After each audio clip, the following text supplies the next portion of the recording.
Welcome to the Del Walmsley Radio Show. Del challenges the status quo, questions everything, and empowers you to return to your core beliefs to make your life better. If you're ready to hear the truth and get your roadmap to the lifestyle you really want, the next hour will change your life.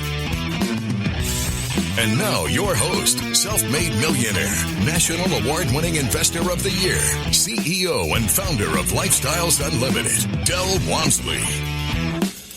Welcome to the Del Walmsley Radio Show, where the hype ends and the help begins. I'm your host, Del Walmsley, and as always, we're working on your financial freedom. We are. We hope you are. But the reality is anybody really working on your financial freedom?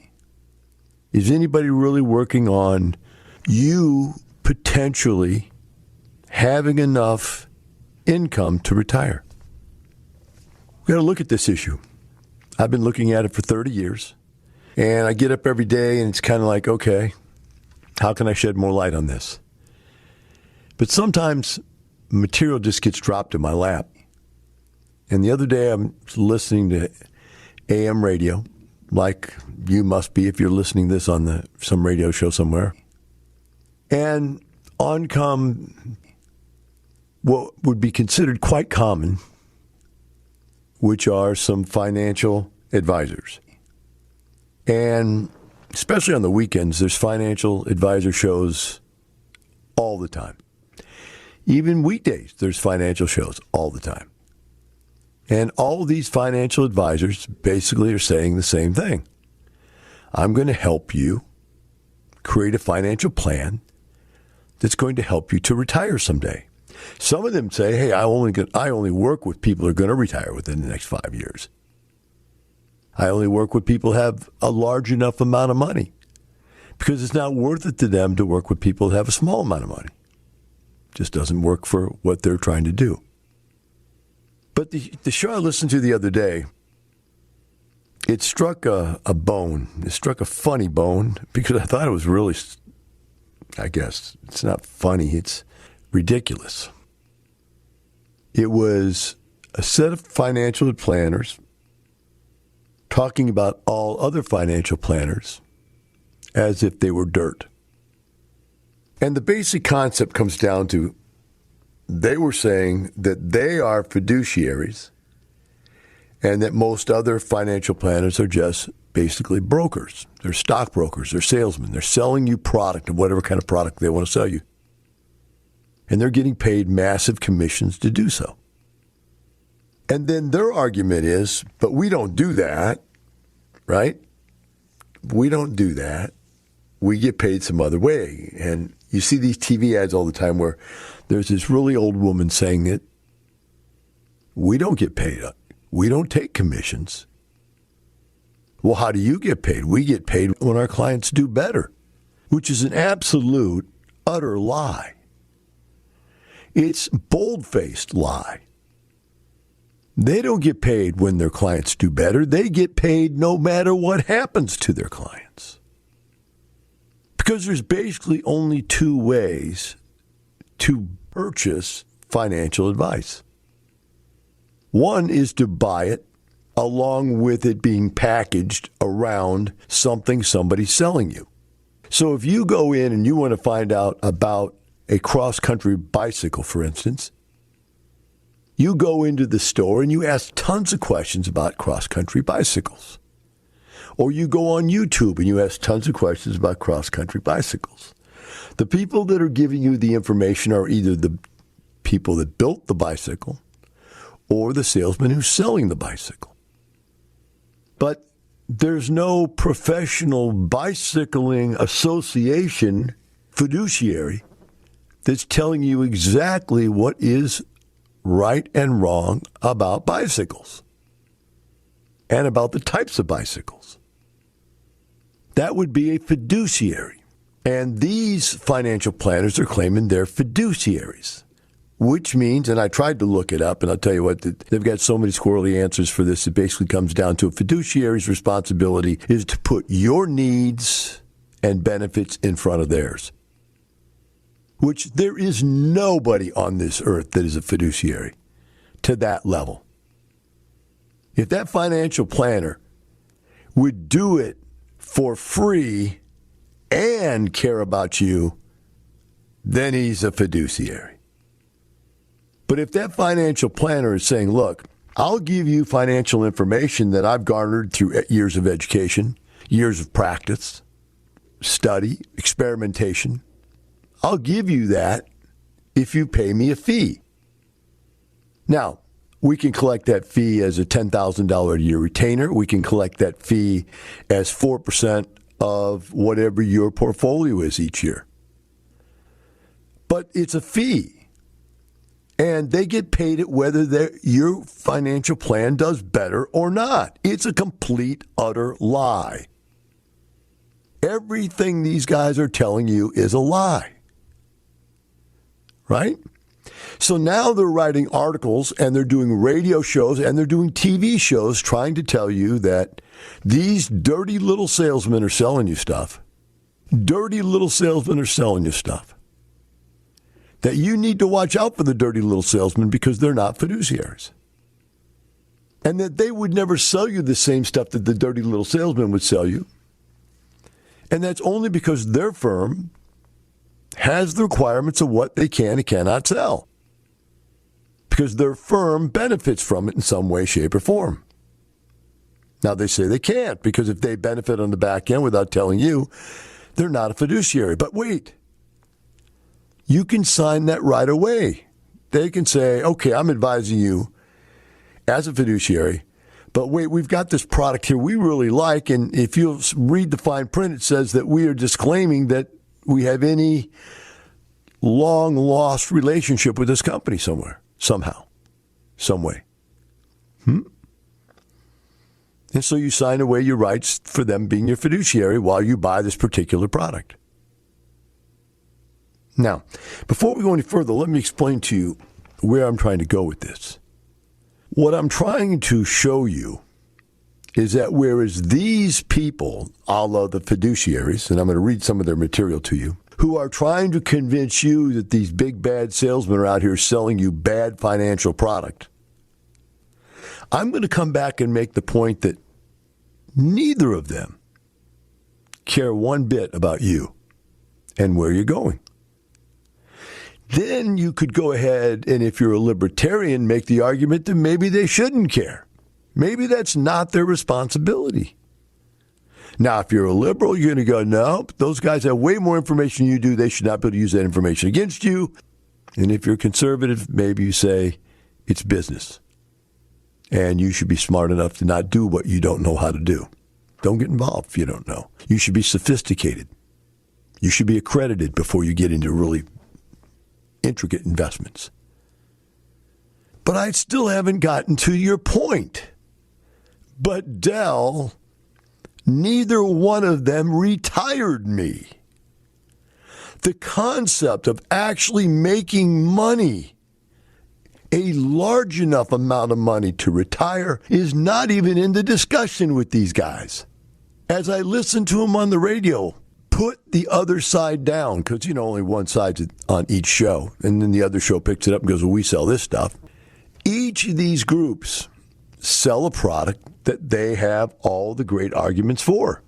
Hey, I've got a product that never, ever will you lose. Annuities. Adjusted annuities. Each year, if the stock market goes up, your value goes up. But if the stock market goes down, your value stays the same. It's readjusted each year based on what the stock market did. So thinking about the fact you can never have a bad year puts you in a position where you're probably going to grow faster than if you have bad years, right? Except that there's massive fees on these annuities and massive commissions on these annuities. And how does that play in? Well, you've got to go learn about 20 or 30 different things to find out. But I still don't think that's even relevant. I still don't think what either of them does is evil. What I think is that they have convinced society, the greater amount of people that listen in this world to what radio has to say, or TV, or just financial planners. That retirement is not a real thing that ever really exists. We'll be right back with the Del Walmsley Radio Show.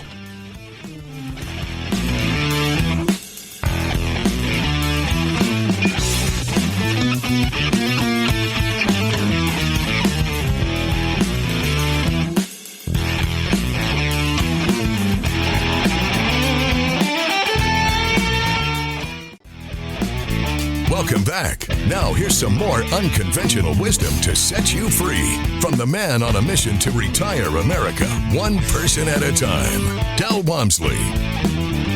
Welcome back to the Del Walmsley Radio Show. Today we're talking about financial consultants, financial advisors, many names for them, and the battle that's going on between the two of them right now, between what they call themselves as fiduciaries. I have a little quote here by a guy. I'm going to read this to you just to start this segment off. With this new rule from Biden's administration, financial advisors fall into two camps, fiduciaries and non-fiduciaries, adding a new level of confusion and risk to the advisor-client relationship for many investors. Not only are there fiduciaries and non-fiduciaries, but there are also true fiduciaries and pretend fiduciaries, which present even bigger risks to investors. Pretend fiduciaries talk like fiduciaries to sound trusting. Then they act like salesmen, says Knut Rosad, former president of the Institute of Fiduciary Standard, a nonprofit that advocates for financial fiduciary standards in McLean, Virginia. Never heard of this guy, never heard of McLean, Virginia, and it's a nonprofit, which means the guy set it up in his back room so he could go around and tell people how bad his competition was. They can say things that are misleading and confuse investors who don't understand the full scope and rule of their rights. So there you go. There's this advocate group saying that, anybody but fiduciaries are bad, that these pretend fiduciaries are out there injuring people. Then he goes on and says, this is the crux of the issue, he says. To call both sales brokers and fiduciary advisors only creates confusion. We don't confuse dietitians with butchers or medical doctors with drug companies, he says, but the financial industry appears happy to perpetuate such confusion. So think about this. We don't compare butchers to dietitians. It's amazing. Go on. A 2019 financial trust report by digital wealth manager Personal Capital found that nearly half of Americans falsely believe all advisors are legally required to always act in the client's best interest. Not only is this inaccurate, but it can also be detrimental to investors who are unwittingly exposing themselves to bias and potential costly advice from advisors who put their own interests before the interests of the investor.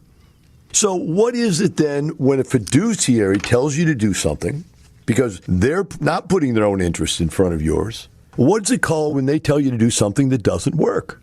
And yet they're getting paid. Now, they're getting paid compensation in a different manner. So I would say to you, I'm going to make this into a really funny situation. You argue this point, and that is, does that mean they're married to you, and because they're married to you, they can steal all your money, and really the sales broker is really just a prostitute and they're taking your money? And that really should be illegal for them to take your money in a prostitutional manner? Whereas the other one gets to take all of your money in a divorce manner or in a marital manner. In other words, they just suck it out of your pockets until you say no, even though they make your life miserable. What if these financial planners make your life miserable? These fiduciary planners. What if they get you to do things that don't help you succeed in retiring? That's your problem, right? They're giving you their best information. Okay, I get that. This is not saying that all of these people are bad people. What this is saying is their argument that the fiduciary is better than a broker doesn't hold any water, because they're both selling you the same thing. What are they selling you? Financial instruments that will never allow you to retire. Period. They're selling you garbage that doesn't work, and ideas that have not worked for 100 years. They haven't worked since the Industrial Revolution, when all of a sudden there were pensions. And if you had a pension that would take care of you, then a financial planner could do those things. What can a financial planner and these guys do? In fact, they can all do it, but what is it they do? They can sit down and do numbers for you. numbers you may not know how to figure out. Like, for example, how old are you?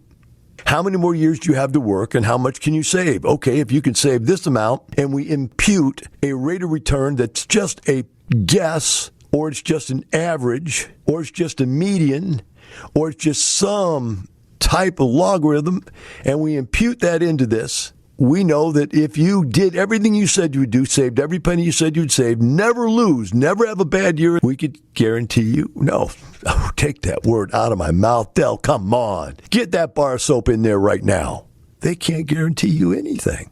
They can suggest that this is what you might end up with. Now, they suggest you end up with $500,000. I ask you, so what? You make $100,000 a year. Your wife makes $100,000 a year. You're living on $200,000 a year. What good does it do you to have $500,000 at retirement? How long can you survive on $500,000 if you've been making $200,000 every year for your whole life? I suggest at retirement you want to make at least $200,000 a year, but you're not going to make $200,000 a year on $500,000 a year based on anything they're going to tell you to do. It's not going to happen. Period. End of story. You know it. I know it. They know it. Let's get out the stories. You know, it's interesting. I've been doing this for 30 years. Every week we have a Tell Del. Somebody gets on, talks about how they retired in 2, 3, 4, 5 years. Remember, our claim when I started Lifestyles was 5 to 7 years. Most people could retire between 5 to 7 years. My clientele has shortened it to 2 to 5 years. The claim to fame is, I'm a 2-year. There's a whole group of people at Lifestyles that call themselves the deuces. It's the stupidest thing I've ever seen in my whole life. And for all you Lifestyles members who are listening, I still think it's stupid. When you do the little T-Rex thing and you throw out the little deuces fingers, it's ridiculous. You're grown adults. Grow up. But I know what you're saying. What you're saying is I retired in 2 years or less. And I beat Del. It took him 2.5 years, and I beat Del. Ha, ha, ha. Well, that doesn't bother me. I'm glad you did. Well, the point is that you did it. Whether it was 2 years, 2.5, 3, 4, or 5. Let's go to these fiduciary responsible guys. Hey, what do you got? We got the 40, man. We got the 40. Throw out the 40. That's the 10 fingers 4 times. Do you see what I mean, man? I'm that good. I'm that good. I got the 40. Maybe, well, some of my stuff's the 50. Some of my guys are the 50. Some of them don't retire until they're 60 or 70. Some of my guys work until they're 80, but you know 80 is the new 60. And you know some people don't want to retire because you die just as soon as you retire. Some people don't want to retire because they need something to do. Like there's absolutely nothing you can do with your life once you're not getting them go to work every day. Whew. That's your financial planner. Now, from the files of Del Walmsley. I own an apartment complex. That's what I do for a living. And we have employees.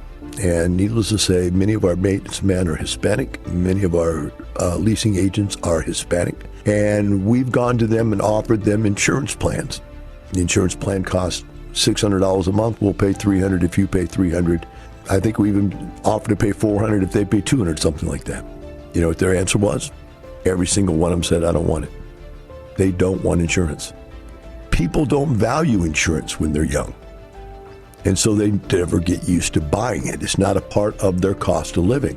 So when you get older, especially if you're a labor worker, and life starts to take a toll on you, you're really kind of in trouble now. Now you're forced to continue to work. Why? Because you've never put that into your cost of living. You've never learned to pay for insurance. I was lucky. I started my retirement plan at 27, retired by the time I was 34. And at 34, I figured I don't have insurance. But then you got to go out and buy insurance. And I went out and bought insurance and just paid for insurance. That's all I did. I said, well, how did you pay for that? It's called making money. We'll be right back with the Del Walmsley Radio Show.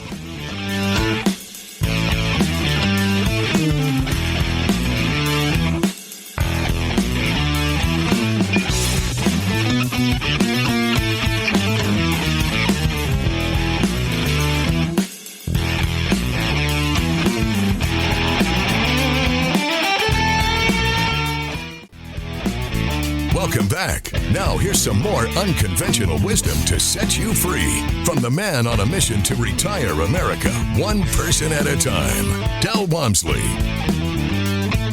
Welcome back to the Del Walmsley Radio Show. Today we're discussing financial advisors and how 99.9% of them aren't worth 2 cents, the paper they're written on, their name, whatever the heck that you want to call it, they're useless. Why are they useless? Because they're advising you to do things that will not work. So why do you need a financial advisor to tell you how to do that which doesn't work? How do we know it doesn't work? Because you don't retire. Another way to think about it is this. You ever gone to a gym and you wanted to sign up for someone to help you and they gave you a big fat person? You know, you go like, Or you go to a dietitian that's a big fat person. You know, you would think that if this person's going to consult me on how to be in shape, they would at least use their own product and be in shape. Or maybe their product doesn't work. And a product doesn't work in many different ways. Maybe it could work if you do it. But they're so bad at getting you to do it, it won't work. Maybe it's too painful to do. I mean, everybody can lose weight. It's funny. I've been in the health business my whole life. And when I was there, people would always go, well, you know, I'm big boned or I'm heavy set. And now they're talking about you're fat shaming people and everything. The bottom line is you're fat because you eat too much. That's all there is to it. I can take any fat person there is, give me anybody. I don't care what their glandular problem is. I don't care what race they are. I don't care what their physical activity levels are. And let me put them in a camp and not feed them. You'll watch that weight fall off of them like water. Now, if I also make them go out and dig ditches all day long in the camp, they're going to get in even better shape. Don't eat, do exercise, lose weight. As a wise man, Tony Robbins, once said, it's the wrong question. The question isn't, how do I lose weight? Because anybody knows how to lose weight. It's simple. You just stop eating. The question is, how do I lose weight and enjoy doing it? How do I lose weight and enjoy it enough to sustain it, to make it worthwhile, to turn it into a life habit? Well, that's the same thing with these financial planners. They create life habits for you. And so one of your life habits is 401ks, which don't work. Life habit IRA doesn't work. Life habit, paying off your home and have a paid and free home, which you still have to pay taxes on, still have to pay insurance on, and a major portion of your total net worth is sitting there earning you absolutely zero. I want you to tell me how many checks you got this month from one. Did you get any checks from your 401k? Did you get any checks from your IRA? Did you get any checks from your home? The answer is no, no, and no. You're putting money into your 401k. You're putting money into your IRA. I, on the other hand, am getting money from every business I own. I wouldn't own a business if it wasn't producing money. You've got it wrong. They've got it wrong. They want you to take your money out of your pocket and put it into something every month. And I'm saying, no, I want to buy something that puts money in my pocket every month. I want to get paid. I don't want to be the guy paying. You got this upside down and backwards, Mr. Financial Fiduciary, Mr. Financial Advisor. And the bottom line is, if you really knew how to make money, wouldn't you be retired? Right? Why wouldn't you be retired if you knew how to do it? So, well, because retirement isn't really the goal. The goal is to work the rest of my life as a financial planner so I can make money. And your goal is to keep your job for the rest of your life so you can give me money so I can make money. But whoa, stop it right there. You're supposed to care more about my needs than yours. Why do you care if you get paid? Right? Forever and ever and ever. Keep me as a client and build up your portfolio and make money. Why don't we just do this as a one-off? I'll give you $5,000. I'll come in and you tell me everything you know. Or you sell it to me on a website and I'll learn everything you know. You know, that's the interesting thing. So why do people keep coming back to lifestyles over and over and over again after they figure out how to do it? Well, many reasons. You get to go from learning single family to go to multifamily to larger multifamily to be a syndicator to being richer and richer. That could be it, but I don't even think that's the reason. I think the reason is because they meet like-minded people that actually succeeded doing the same thing they did. And so in a world where nobody knows how to retire, the only place to meet people that are retired, that are not 90 years old, is Lifestyles Unlimited. This is where you come to meet like-minded people. But you're going to have to adapt certain beliefs. And one of those beliefs is that you can retire. You don't have, retirement is not a number. It's not 65. It's not 67. It's not 70. Retirement could be 27. It could be 37. It could be 47. There is no number. Retirement is an amount of passive income. And when that passive income replaces your current earned income, you are now officially retired. You say, well, what if I keep working? You can't really call that retirement. No, you really can't. Or can you? Could you call it retirement if you retired from being a corporate something or other and you decide to go off and lease canoes at the lakeside just for fun? No, that's a second job. That's a second career. You really think leasing canoes is a second career, huh? I guess you could say my radio show is a second career after I retired from working. I don't really consider it a career. I don't really consider this getting up and going to work, but that's okay. We'll let you go with that. But do you even have that option? Because if I have the option, I don't want to do this, I don't do it. In fact, I used to do it 7 days a week, then I dropped it to 5 days a week, and then I dropped it to 4 days a week, and now I do it 3 days a week, and I have that option. Now I have 5 guys that do radio shows. So I only have to do it 3 days a week. I only do it when I want to do it. Sometimes I don't even do that. Now, I'm not telling you that to impress you. I'm telling you that to impress upon you, you've been lied to. You've been lied to fiduciaries. You've been lied to by financial advisors. They're telling you you can eat 800 pounds of chocolate cheesecake every day if you ride the bike for 30 minutes. And that's a lie. They're telling you if you buy the stupid stocks and bonds that they tell you to buy, that you'll win the race. It's like, hey, if you buy the super light bicycle, even though you never work out, you never train, you're going to lose weight. In fact, you're going to get so good at losing weight by not training with this super cycle, you might even win a few races. And you're believing it. You're believing it. You're going, wow, if I buy this financial instrument, I'll get rich. Man, that's the financial instrument for me. I better get out there and get on it. When will I start losing weight? Oh, no, that's a life change. That'll take a while. You get out there with this financial instrument, you'll make some money someday. I can't guarantee when, can't guarantee how much, and I absolutely can't guarantee it'll be enough for you to retire. But if you get on that bike and you buy this bike and you ride it a little bit, you're probably, I can't guarantee it, but probably going to lose a little bit of weight, probably going to have a little bit better cardiovascular conditioning, right? Probably be a little bit better off. And I'm telling you that because I'm your fiduciary. I'm telling you this is something that's true, that it's proven that this is a good, healthy thing for you to do, as opposed to eating chocolate cake. That person was honest with you. Did it do you any good? No. Your fiduciary is honest with you. Did it do you any good? No. Your fake fiduciary, what did they call them? They had a name for them. I thought it was pretty cute. Your pretend fiduciary wasn't lying to you, but did it do you any good? No. So why even listen to all these people and consider these financial instruments that don't work when there's a perfectly acceptable way to retire in 2 to 5 years that has been proving that by having somebody on the radio every single week, by having people in every city every single month get up and do testimonials, what we call case studies, sharing with you exactly what they did to retire in 2 to 5 years.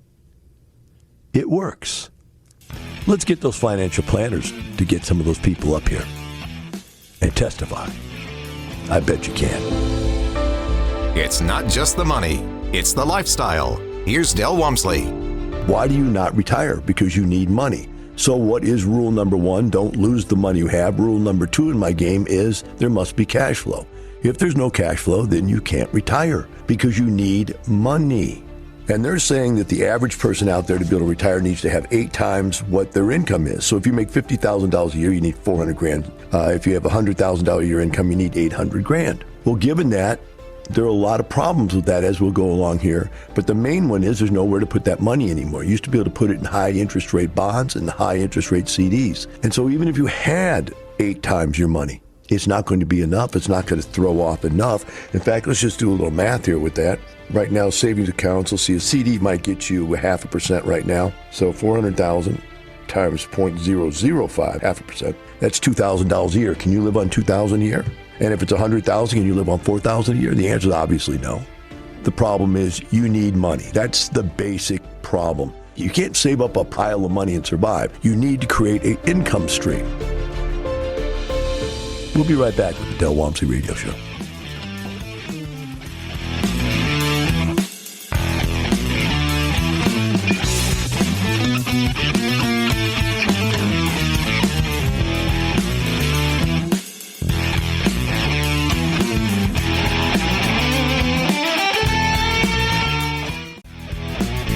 Welcome back. Now here's some more unconventional wisdom to set you free from the man on a mission to retire America, one person at a time, Del Walmsley.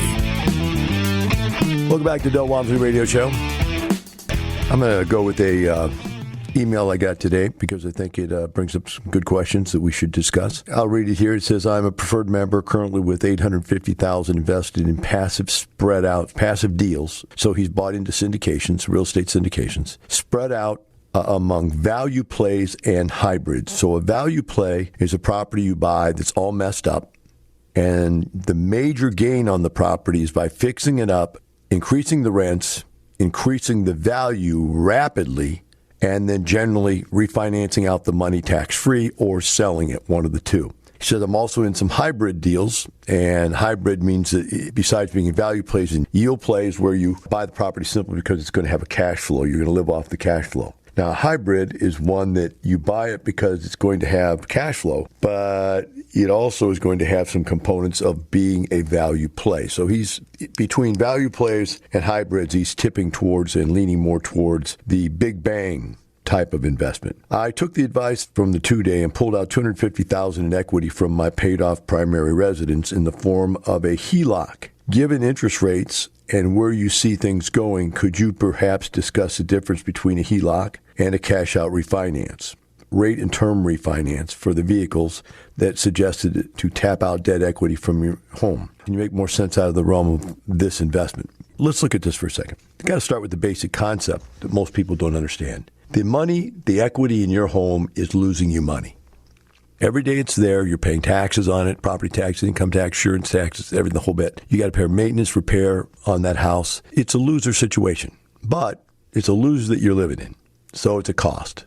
It's not an investment. It's not really going up in value fast enough to even keep up with inflation at this time. So the idea is if you could get the money out and you could earn at or higher than the rate of inflation, then you're at least breaking even with the money. Now, if you can do really well with it, then you can really get ahead. So let's say you're a young family and you buy a $400,000 home and your parents help you pay it off or whatever, and now it goes up in value, it's worth $500,000. That $500,000, if invested correctly in real estate investments, could probably between 2 and 5 years double in value. So it'd be worth $1 million.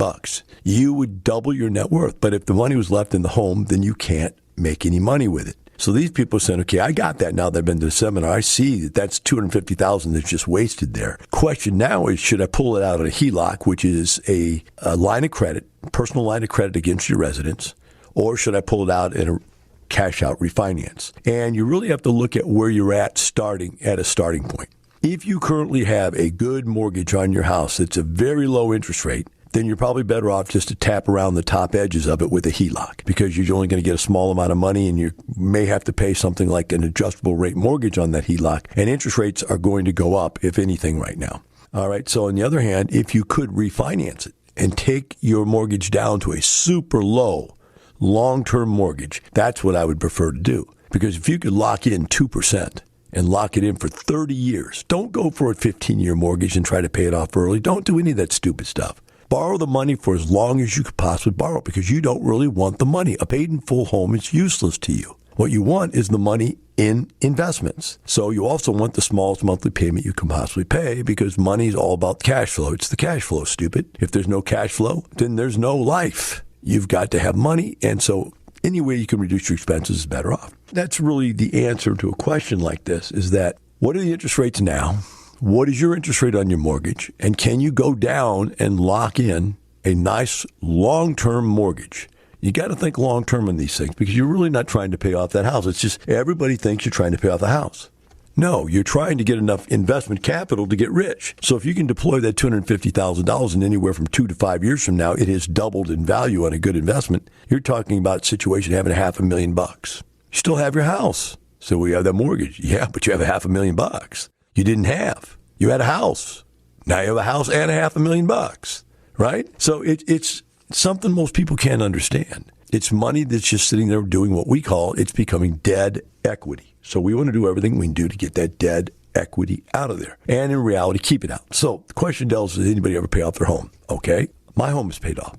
Say, why is my home paid off? My home is probably worth about $5 or $6 million right now, and I bought it for $2.4 million, and I paid it off in cash. Why? Because I have 10, 20, 30, 40, 50 million of investable capital dollars just hanging around, places I can get to them. And so I don't need the $2.5 million.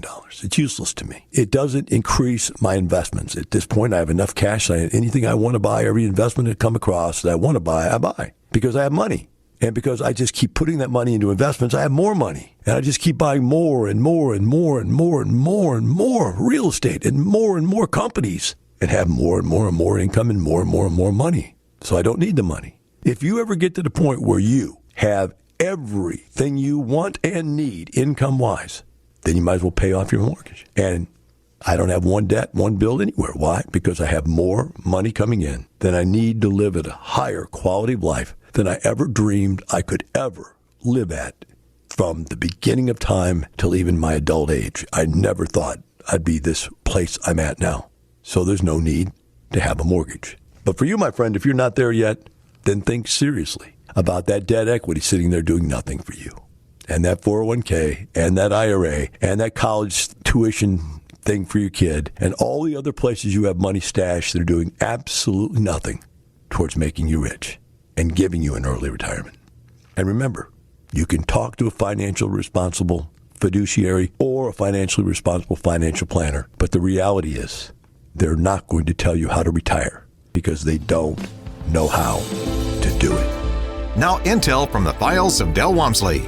I talked to one guy, he couldn't take hearing that there's a better way. Once he listened to some of my podcast material and came back, his discussion with me was, I've got a friend that flips houses, and I'm thinking I'm going to start doing that. You know, he's a builder by trade. To him, building is easy. And I said, look, anytime you're born with a hammer in your hand, everything in life looks like a nail. The way you make money, you conceivably make money, is by building something. So how does he think he's going to get real estate? He's going to build it. He doesn't think that he's going to buy it. He was just going to build it. Then he was going to flip it. I'll just buy and rehab and flip it. Why do people think flip it? It doesn't fit any of the rules. It doesn't make you wealthier. You worked, you earned, you paid taxes. That's not what we're trying to do. We're trying to create passive streams of income. Have a great day. We'll see you tomorrow.